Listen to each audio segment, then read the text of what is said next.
Good morning, good afternoon, and good night. What? We're opening 2 boxes? No, I'm just kidding. I couldn't decide if we're going to do this, so I'm going to do odd, even, leave it up to the Lords of Chaos. Well, there you go. 11. I said odd over here, so we'll start off with the regular boxes for now, I guess. And you know what? I thought it'd be fun too. If we could get a 20, I know that's going to be good luck. So, ooh. Yeah, if you want to leave now, all the bad luck is coming this way in this box. That's what that means. Now, I am looking for certain cards. I doubt we're going to get them all in this unboxing, but I am working on a new deck. I'll go ahead and spoil who the commander is. It's going to be a Ragavan deck, which obviously you can tell from that it's going to be tokens. Yeah, it's going to be, I feel like I honestly, I've been a while, I can't even English right now. It's been a while since I have been this hyped about building a deck. So I'm super excited about it. I'm looking forward to how it's going to turn out. And why we get, there we go. There we go. Stay organized. Stay organized. I am very forward looking to it. Yeah, I'll just leave it at that. Obviously, it's going to be treasures.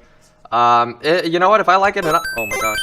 Best mythic in the set now. Honestly, a little surprised that this dragon has overtaken the Tiamat, but hey.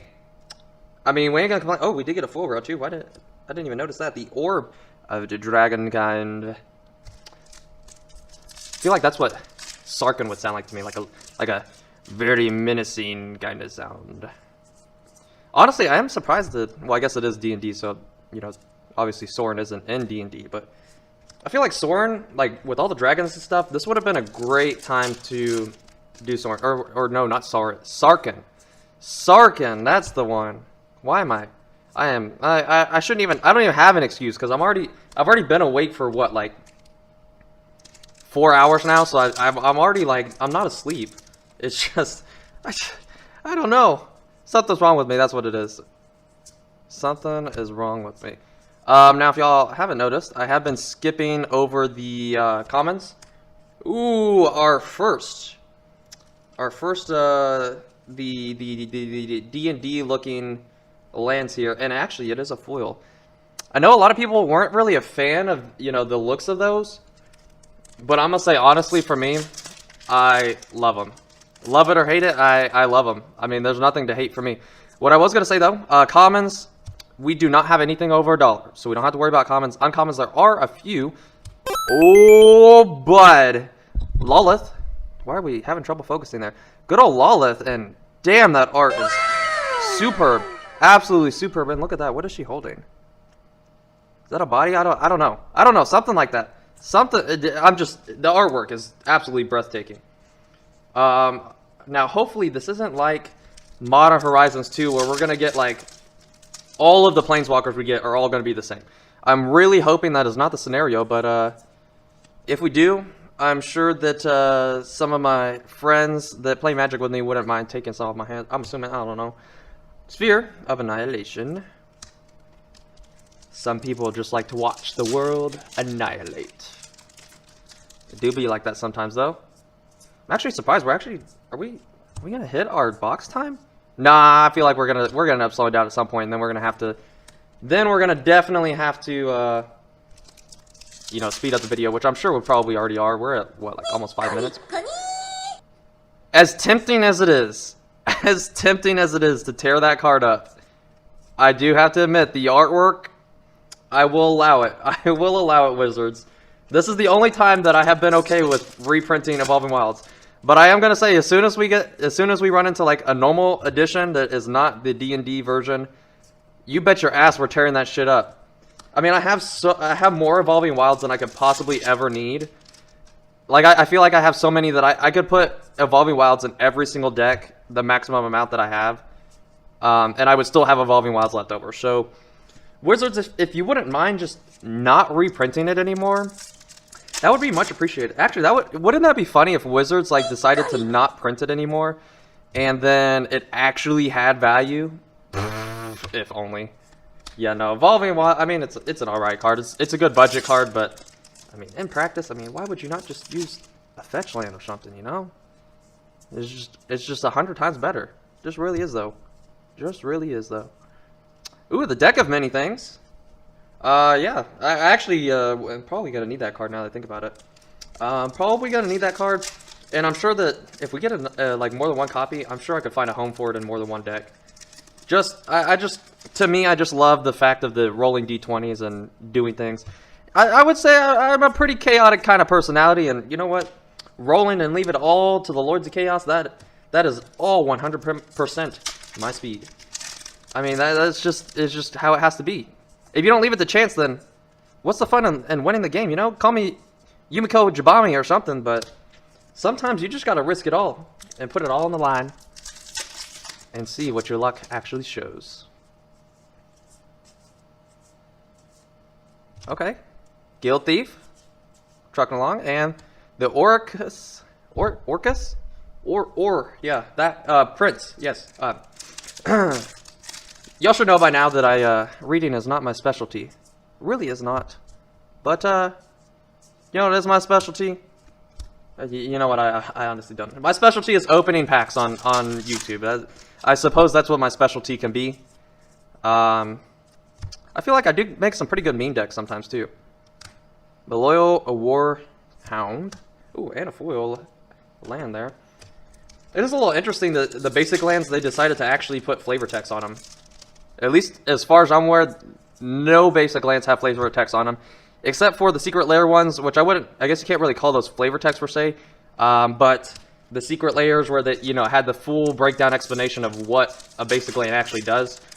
Not really flavor text, I guess, but, you know, but those two basic lands, at least to my recollection, are the only basic lands that actually have, you know, some form of text in the text box. Again, I could be wrong on that.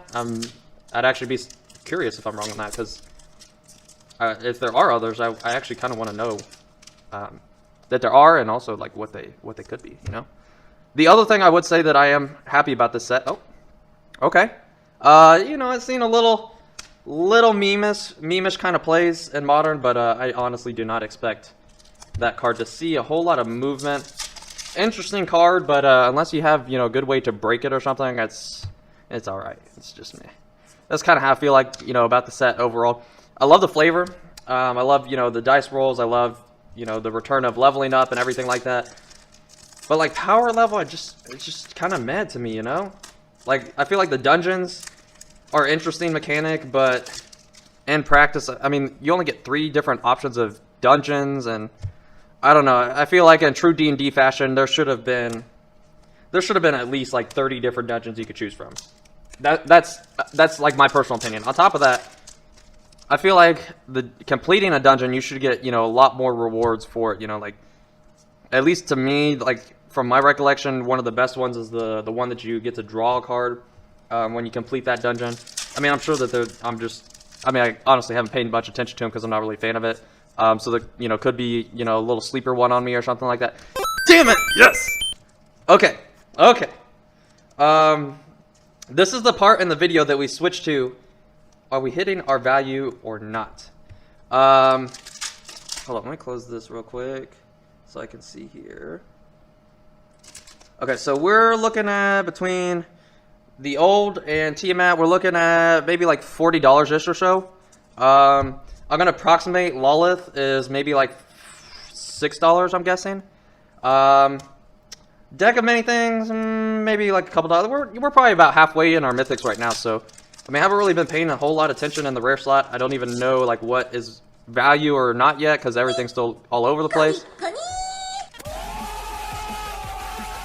Like I was saying, value's still all over the place. So yeah, we'll see. I'll be interested to see. I feel like we're kind of on track. I mean, if we're hitting, you know, the 2 best mythics in the set, I would assume that, you know, this is a higher tier box. But honestly, I couldn't even tell you, you know, what we're looking for. I mean, other than mythics, I mean, the only other rare that I know of is the Circle of Dreams. But you know, that's a rare. We haven't seen that at all. We have been actually maybe getting some value in our uncommons here. You know, don't sleep on those. God damn, 3 foil rares. I'm sorry, 3 foil rares. Yeah. Definitely not a fan of the overprinting foils. It seems like they're getting more and more heavy into doing that. Which I get, you know. People like shiny things. People like shiny things, and you know what? I get it. You know, psychologically, give them the shinies, but at the same time, if you want people to buy your product more, you need to give them some value to chase it. No value, I mean, obviously people are still going to buy it because, you know, they want it. Which actually, I will say for this set, there has been, you know, a little bit slower pace of buying, I feel like, because the, you know, the overall power is not near like all the other sets. But, yeah, I feel like if you want people to suck it up more, you know what, can you just take that much amount of foils out of the box? That would be much appreciated. I mean, I honestly truly miss the days of like, you know, you get one foil rare. Well, actually, not necessarily all the time, but the majority of the time you would get one foil rare for your entire box. And when you got that foil rare, you were like, holy crap! I can't believe I got a foil rare. What, you're telling me I got a Zorn foil rare? Probably the first. I'm just saying Zorn because, you know, I don't know. Let's just say it's the worst rare in the set. I mean, obviously you want the best rare in the set. But at the same time, you're like, dude, I got a foil rare. I mean, that even though the card itself is worth $1 or less than $1, I mean, the foil rare is, you know, at least back then, you know, you're like, the foil rare's got to be, you know, $5 or something like, you know what, foils used to have some value, and now they don't really have very much value. Don't really very much value. Last pack here, we did learn, do not tap the last pack. Don't tap it. I know it's tempting, but I'm telling you, if you tap the last pack, oh, we almost missed something there. I'll just comment, okay. If you tap the last pack, you're asking for bad luck and your last pack, and then you're just going to get all the garbage, see? Didn't tap it. White Dragon. Gorgeous artwork. I love, even though they're uncommon, I love the artworks on those. And what did I tell you? Do not tap the last pack so you can get that good luck. Honestly, six mythics, that seems kind of low to me, but I will admit, I mean, we got the Gnawbone, we got Tiamat. I did overlook the deck of many things, a couple bucks there. Honestly, probably a pretty good box. But thank you so much for stopping by. I hope y'all have a fantastic rest of your day. And if you want to support the channel, you know exactly how to.